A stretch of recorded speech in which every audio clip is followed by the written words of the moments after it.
House Republicans have put forth a bill. Republicans now becoming the crypto party as crypto becomes more and more politicized. Climate change, vis-a-vis mining, etc., psyops, AI. Anyway, they put forth a bill that seeks to regulate centralized exchanges as well as provide more guidance on what qualifies as a security versus a commodity.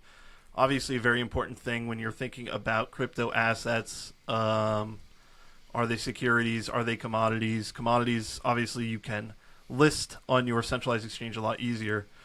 And so this bill provides guidance on how to distinguish them, the first bill of its kind. Previously, people were just using laws from the 1920s to figure out if a cryptocurrency was a commodity or security, as well as providing more guidance around stablecoins and centralized exchanges. Obviously, I think across the spectrum, a lot of people are in favor of this bill. It's quite bullish for crypto as a whole. And specifically, it does not talk about DeFi at all, other than to, I believe, recommend either the SEC or the who is it? CFTC? Who is the one that does commodities? I forget. CFTC?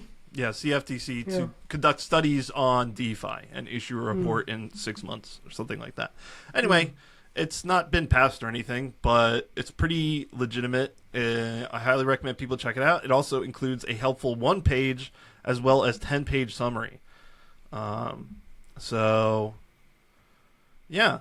Basically, the regulation that we were talking about last week that all these companies are begging for, companies like Circle, is here at least in some form.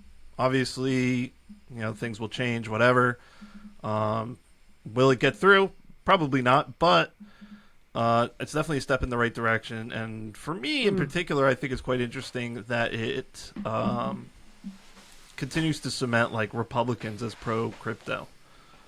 Obviously, you have Elizabeth Warren, very anti-crypto, and then you have Republicans like Ron DeSantis, as well as this bill's authors, Tom Emmer and Darren Soto. Actually, one of them I think is a Democrat, so maybe it's not a Republican bill. So I think I'm just making stuff up now. But, yeah, Tom Emmer is a Republican. Darren Soto is a Democrat. However, he is from Florida.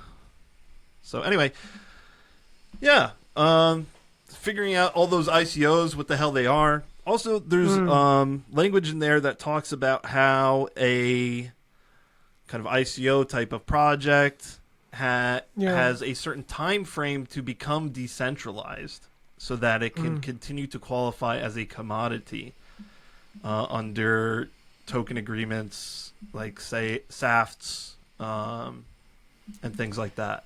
Quite interesting. It has a lot of proper language in it. Obviously, these two people didn't write it. Some lobbyists wrote it. However, yeah, quite interesting, bullish. Yeah. I mean, there's so much doom and gloom these days. Kind of feels like crypto's going to go away, which I've probably said on this channel, on this podcast. But, stuff like this is legitimizing, what we're doing in this industry. And that's a good thing, Reddit. Okay. Yeah. That's good. This is good, right? Yeah, I think we need more stuff like this, right? Yeah. I mean, definitely we need stuff that helps project founders avoid prison. Yep. I mean, at a base level, that's important. And then also, how come Phantom isn't on Coinbase? Well, this is why. Because they think it's a security, right? Because maybe it's not decentralized enough or whatever. So, anyway, here you could have a way to test it and not have to worry about that stuff anymore. So, hopefully we could see more adoption across centralized exchanges, of which none exist anymore because the SEC is suing them into oblivion. Thank you, government.